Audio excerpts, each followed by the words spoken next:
Running at 7:30 in the morning is not my idea of what I want to do at 7:30. I was looking for the quote, "Do one thing every day that scares you." Turns out that's not actually the quote. It was attributed to Eleanor Roosevelt, who's obviously an incredibly bright, verbose, articulate. Turns out that's not what she said. She didn't say, "Do one thing every day that scares you," because what I want to talk about in this video is you have to do something every day. What she said, which is far more meaningful and verbose: you gain strength, courage, and confidence by every experience in which you really stop to look fear in the face. You are able to say to yourself, "I have lived through this horror, I can take the next thing that comes along."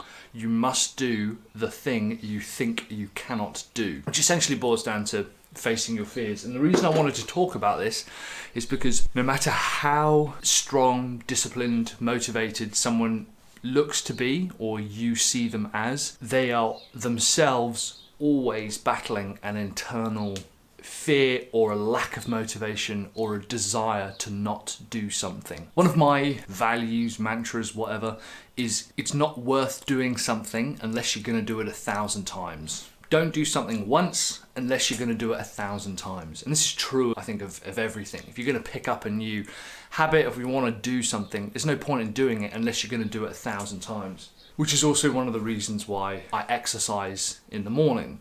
The last thing I want to do is get out of bed in the cold, even when it's like sunny outside. The last thing I want to do is get up and move around.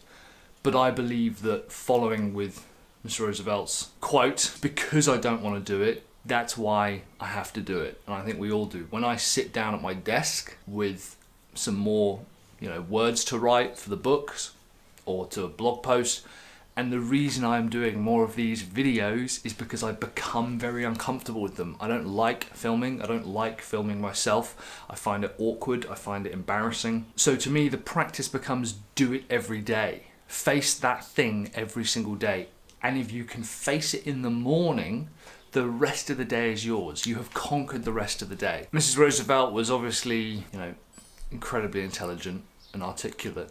And I think that when she said, when you have faced that particular horror, I almost think that she was being a little bit playful, maybe even sarcastic, because we tend to blow these things out of proportion in our own minds. And that can lead us to say, I couldn't possibly start writing, start filming, start exercising, go on a run at 7:30 in the morning or 6:30 or 5:30, or wake up earlier, or go to bed earlier, or start eating healthier, or start that business, or think of that new product idea, or ask that person out, or approach that sales call, or whatever, because it becomes a horror in our mind. It becomes this insurmountable mountain of dread and fear.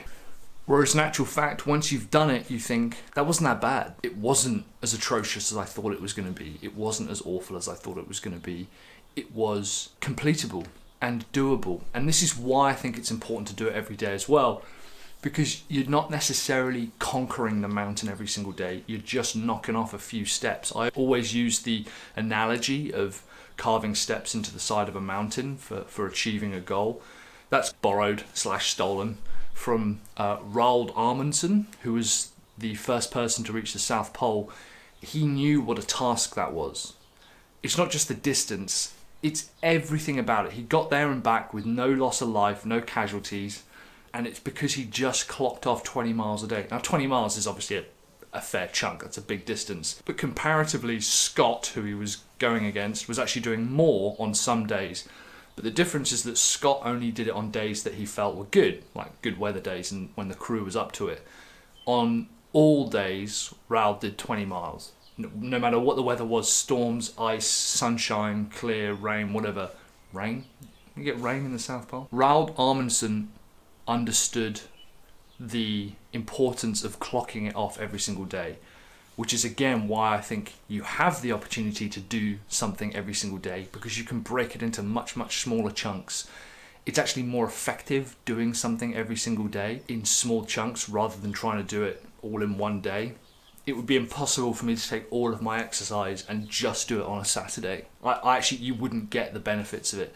You don't get the benefits of eating healthily just one day a week, super healthy. You have to do it every single day. You don't get the benefits of writing or creating or learning or doing something unless you're doing it every single day. It doesn't mean you have to do it for the whole day. It doesn't even mean that you have to be good at it for the day.